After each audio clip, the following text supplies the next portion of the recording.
Hi, my name is Alicia Ord, and today we're going to talk about leadership and administration. So part one, what is inclusive leadership? I've picked out a couple videos that I'd like to show you today to inform you about what inclusive leadership is.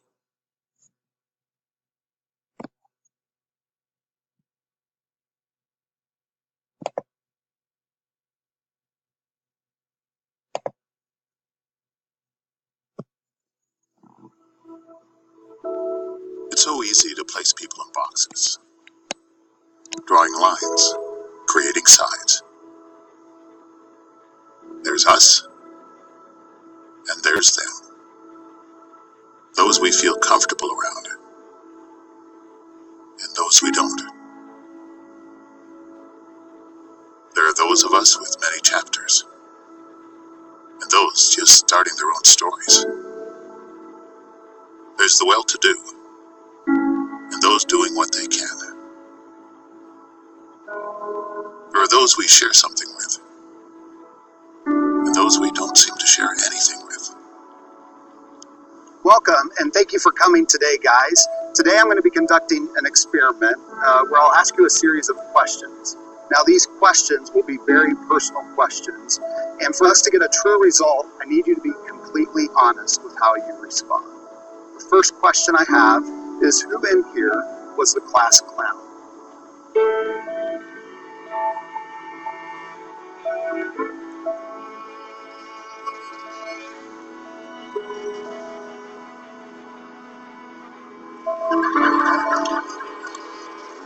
Who is never on time?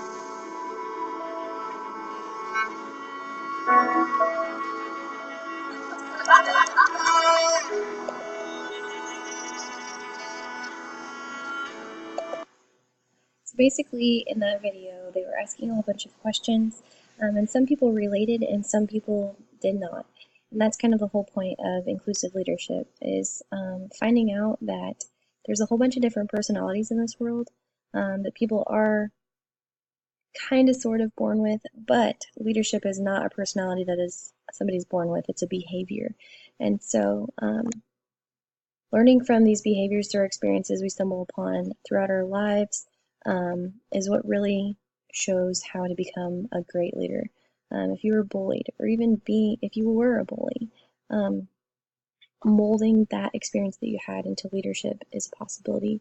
If you're always late, okay, working towards the common goal of something at work, working with other people and relating to them, that could be something you can mold into leadership. Being loved, how does that mold into inclusive leadership? Well, if you have that experience, you can work with other people so that they can find love. So the best types of leaders learn from those experiences. The second video is by Steve Harvey, and You have a it's very wagon interesting. that you are pulling uphill. Attached to this wagon is this very thick rope. You are shirtless. You have a rope on your back, and you are pulling this wagon uphill at all times. You are totally responsible for your wagon. You are the only one on rope. Now, in order for the wagon to go up the hill, you have to have people, like-minded people, people on your staff, employees, people who you partner with. The thing of it is, though, you are the only one responsible for the pull. What you have to be careful of is, as you pull this rope up the hill, you have to make sure that everybody that's on the wagon is doing something to get the wagon up the hill. Everybody's foot got to be hanging off that wagon, pushing. Somebody got to get off the wagon and move rocks from under the wheel. It's an old wagon you pulling. But what happens along the way, and you got to be careful, there are people who will get on your wagon and have no value. Get on. All right, so that video from Steve Harvey, he's kind of explaining inclusive leadership, and I don't think he really realizes it, or maybe he does, but it's really an interesting way to think about it. So these two guys right here, Barry Posner and James Kouzes, are pretty much the founder of the leadership that we focus on today. They're 5 portions of inclusive leadership, modeling the way, inspire a shared vision, challenge the process, enable others to act, and encourage the act, is their way of explaining how to become the best leader that you can be. Modeling that behavior, inspiring the vision that everybody has in the workplace, putting forth those challenges to bring that leadership and that teamwork, and then enable others to act. Letting them have those opportunities, kind of setting them up and seeing where they take it, and then encouraging the act. So letting them kind of self-determine, can I do this? Is this something that's going to be, manageable? So let's go ahead and talk about part 2, inclusive leadership in schools. How do we see this at the administrative level? So in an administrative position, this spoke really true to me. Titles don't make you a leader. It's how you behave that makes the difference. Leaders model the behavior they expect of others. And this is just like so true, because how many times have you had a boss or a manager or a principal where they think that their title just puts them above everybody else, and they don't work towards bringing other people up? They just think, oh, I'm in charge of you, so you have to listen to me and do what I say. And that's not how it is. As an inclusive leader, you have to model positive behavior. People aren't going to want to follow you if you don't even model what you're trying to tell other people to do yourself. And showing inclusiveness in faculty-led programs. Last year, as an educator, I remember dreading in-service days because 1, it wasn't anything that we all wanted to do, and 2, it took up our whole day, so that made it very difficult. So by showing inclusiveness in faculty-led programs, letting people choose what they want to learn about, and then creating a safe working environment in the school overall. That is one of the biggest things that I think will help as an administrator, is creating that environment, and making sure that everybody feels like they're on the same page, they're all working together, that makes them actually want to come to work. Consistency and fairness among members. I don't know if you've ever been in a school where the principal is really good friends with one person, but they might not know who you are, and that might make you feel kind of uncomfortable because they've had the opportunities to meet each other. So making sure that you're consistent as an administrator and making sure that it's fair. Also encouraging positive behaviors. If a faculty member or a teacher does something great, put it in the news, put it on TV, show other people what they're doing, and that's going to give them the feedback that they need, so that they can keep continuing to grow. So when we talk about the leadership challenge, exemplary leaders understand that to create a climate of collaboration, they must determine what the group needs in order to do their work, and build the team around common purposes and mutual respect. This is so valid.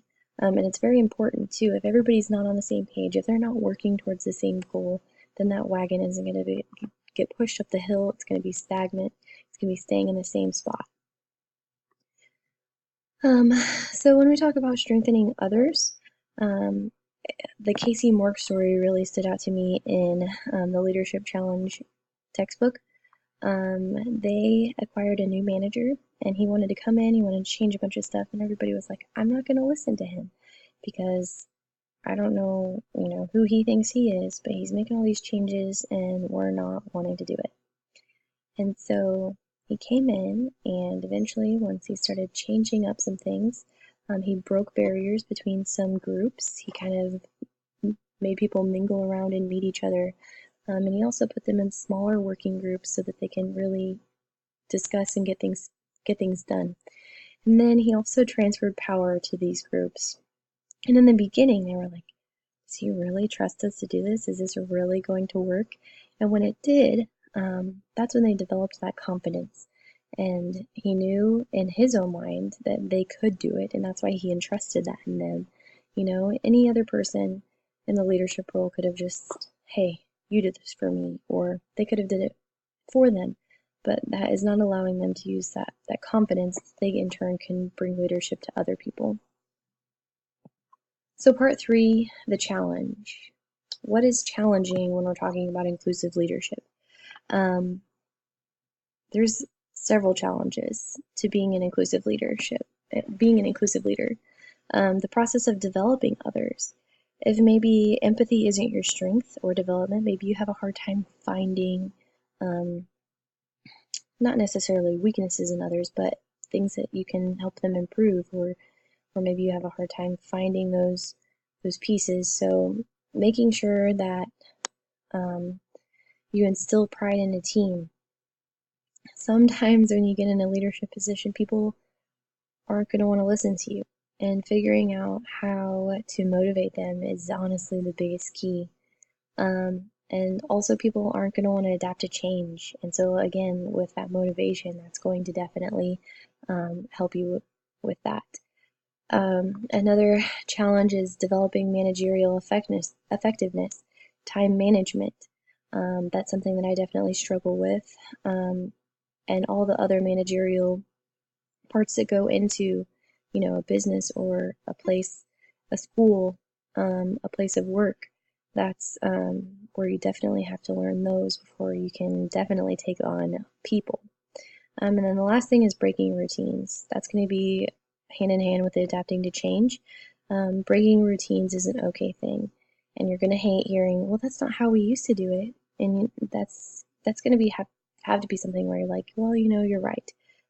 We didn't used to do it that way, but hopefully this new way will do this or be more efficient, and try and get them to understand why you're making those changes. So here's one challenge that I found to be from a principal. And he said, my biggest frustration is that I love working with the kids. They're great, but I have a tough time dealing with the teachers. The students are resilient, but teachers sometimes forget that our students are still kids. Teachers are hard to change and can't always go with the flow. And I think this teacher has he has a hard time working with that resistance and that adapting to change. And I think what would definitely help him is creating that work environment where everybody wants to be effective leaders and they want to work with each other. So encouraging discussions. I read somewhere, I think in the Leadership Challenge, where they started a coffee talk, and people had these discussions in the mornings about a posed question that the principal would ask them. What do you think about this? Or what do you think about that? And so they were able to voice their own opinions and learn about the other faculty members that work there. And so that kind of brought up a better sense of awareness in the working community. And so everybody felt like they were being listened to. And so that kind of helped with that scenario. So I think in this principal's viewpoint, he just really needs to boost that safe working environment for his faculty members. So, all right, so these are my works cited. I just want to go ahead and thank you for watching my video and kind of getting your toes wet when we're talking about inclusive leadership.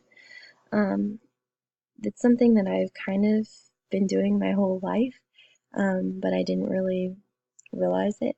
I thought that I was a follower, working with others under a leader, and in all reality, I kind of take that role as an inclusive leader. I definitely want to work with others, and I try my hardest. I delegate, and I do a lot of things that I learned about this semester that I really had no idea that that's what I was doing. And so I hope to continue to build my leadership qualities, and I hope to also